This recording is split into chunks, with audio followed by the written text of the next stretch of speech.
కనీసం సిగరెట్ కాల్చడం నీకు చేత కాదా అని అడిగింది.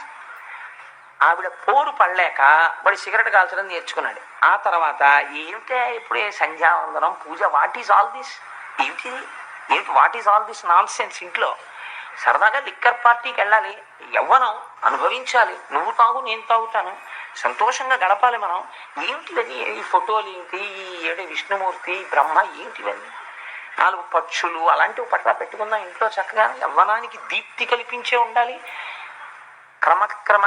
క్రమక్రమంగా ఇవాళ ఆయన ఏ స్థితికి చేరాడో తెలుసా అండి? తన తల్లి మరణిస్తే తల్లిగారి శవాన్ని 4 శవవాహకులు పట్టుకుని తీసుకెళ్లేటటువంటి వైదిక ప్రక్రియను తను అంగీకరించలేదు. పక్షులు తింటే కడుపు నిండుతుంది, అలా చెయ్యాలి, నేను సముద్రపు ఒడ్డున పారేస్తానన్నాడు. అంటే అలా చెయ్యొద్దని చెప్పి బంధువులందరూ ప్రాధేయపడి ఆవిడికి అంత్యేష్టి సంస్కారం నిర్వహించారనుకోండి, ఎంతమంది ఏమన్నా ఇవాళ తను మాత్రం ఆ స్థాయిలోనే ఉన్నాడు. ఎందువలన? ఒకవేళ నేను చెప్పిన వృత్తాంతమును తెలుసున్న వాళ్ళు ఎవరైనా ఉంటే ఈ సభలో వాళ్ళ కుటుంబం వద్ద ప్రస్తావన చేయకండి, బాధపడతారు. కాబట్టి ఎందువల్ల ఇంత మార్పు వచ్చింది చెప్పండి నాకు? ఒక భార్య వల్ల వచ్చేసింది. అదే మీరు తులసీదాస్ గారిని తీసుకోండి. తులసీదాస్ గారు భార్యా సంగమానికి అర్ధరాత్రి వేళ అరణ్యంలో బయలుదేరి పరిగెత్తుకుంటూ వెళ్ళి పావుని పట్టుకుని పైకెక్కాడు మేడ మీద. కావిడంది, నా మీద నీకున్న భ్రాంతిలో 1,00,000 వంతు ఈశ్వరుడి మీద ఉంటే తరించిపోదురా అంది.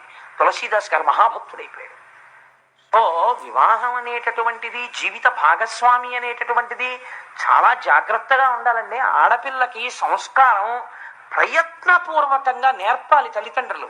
లేకపోతే ఇక్కడ కొంతకాలం ఉంటుంది, పర్వాలేదు, వీళ్ళ సొమ్యం పోయిందండి, ఏం చేసినా హర్షిస్తారు, ఎందుకంటే తల్లిదండ్రులన్న ఆపేక్ష ఉంది కాబట్టి. ఆ ప్రేమ చేత నువ్వు ఊరుకుంటావు, నాశనం చేసేస్తుంది ఇంకో వంశం దగ్గరికి వెళ్ళి. అక్కడికి వెళితే ఏం చేయడం వచ్చు? వంట పేడబోయేది రాకపోతే ఒక మహాత్ముడు వస్తే ఏం మాట్లాడాలో తెలియదు, ఎలా పెట్టాలో తెలియదు. ఒక మహాత్ముడి ఇంటికి దేవతార్చనకు వస్తే ఆయన చేతిలో పరిశేచనం చేయడానికి నీళ్లు ఎన్ని మాటలు పొయ్యాలో తెలియదు, తనకు మడిబట్ట కట్టుకోవడం అంటే ఏమిటో తెలియదు, మాఘపాదివారం వస్తే సూర్యనారాయణమూర్తికి ప్రసాదం ఎలా పొంగించిందో తెలియదు.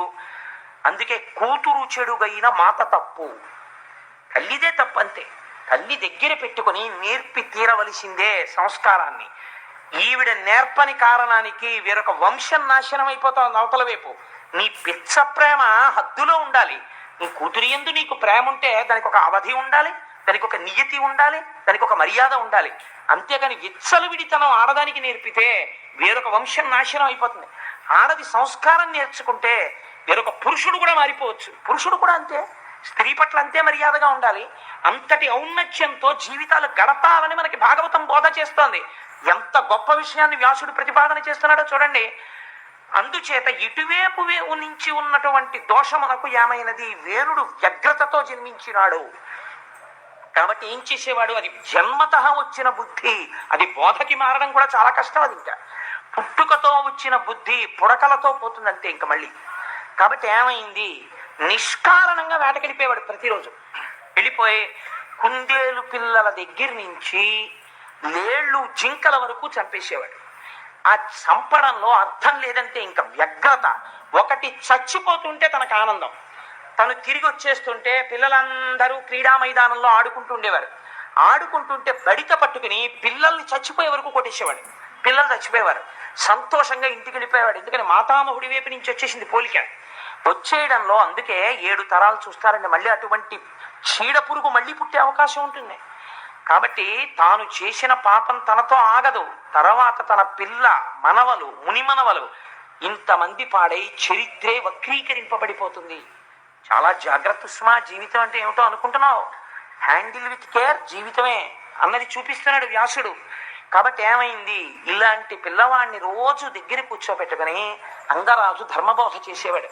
ఒరే నాయన, లేక పుట్టావు, పుత్రకామేష్టి చేశాను, చేస్తే పుట్టినవాడివి, నీ దురంతములు వినలేకపోతున్నాను.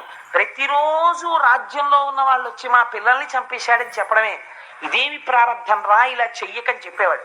ఈయన చెప్పడం, కనుబొమలు ఎగరేసేవాడు. తండ్రి పట్ల మర్యాద ఉండేది కాదు, గౌరవం ఉండేది కాదు. మళ్ళీ తెల్లవారి లేవడం, మళ్ళీ పాపకృత్యాలు చేయడం. ఒక రోజు రాత్రి తండ్రి ప్రాణం విసిగిపోయింది. వైరాగ్యం కమ్స్ లైక్ ఫ్లడ్ అంటే ఇదే. ఒకరోజు భార్య కొడుకు నిద్రపోతున్నారు. అంగరాజు గారు మాత్రం నిద్ర పట్టక ఒక కుర్చీలో కూర్చున్నాడు. ఆయన అనుకున్నాడు, నా జీవితానికి ఏమి సార్థకత? ఒకటి, నా కొడుకు సత్ప్రవర్తన కలిగిన వాడై నా తర్వాత సింహాసనాన్ని అధిష్ఠించి రాజ్యపాలనము చేసి చక్కగా నాకు పేరు తెచ్చి నా శరీరము పడిపోయిన తర్వాత గయలో శ్రాద్ధం పెట్టాలి. అలా వాడన్నా నన్ను ఉద్ధరించాలి. కొడుకుండాలని అందుకు కోరుకుంటారు. దిక్కుమాలిన కొడుకు ఉంటే అంత, ఊడిపోతే అంత. అలాంటి కొడుకు లేకపోతే నష్టమేం లేదు. కాబట్టి ఈ కొడుకు వల్ల నాకు ఒక గొప్ప ప్రయోజనం కనపడుతోంది. ఏమిటా ప్రయోజనం? ఎప్పుడో నాకు వైరాగ్యం వస్తుందో రాదో, ఈ భోగాలతో ఇలా మగ్నత పొందుతాను. కానీ వీడు ఈశ్వరుల్లాగా ఇంత దుష్టుడు పుట్టి నాకు, అంటే ఈశ్వరుల్లా అంటే నేను దుష్టుడి సామ్యం చెప్పానని కాదు, వైరాగ్యం ఇవ్వడంలో.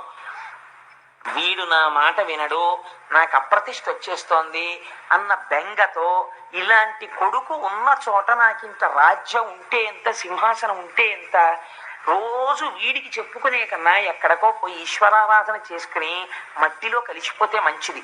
కాబట్టి ఇంకా నేను ఈ కొడుకు, నా కొడుకు వీడికి చంపలేను. ఎందుచేత అంటే ఉన్నదొక్క నలుసు. వీడిని రేపొద్దున్న రాజుని చేయలేను, యవరాజ్య పట్టాభిషేకం చేసి వానప్రస్థానికి వెళ్ళలేను, ప్రజలకి తీసుకొచ్చి ఒక బందిపోటు దొంగనప్పచెప్పినట్టు అయిపోతుంది. అందుకని వీడికి యవరాజ్యం ఇవ్వలేను.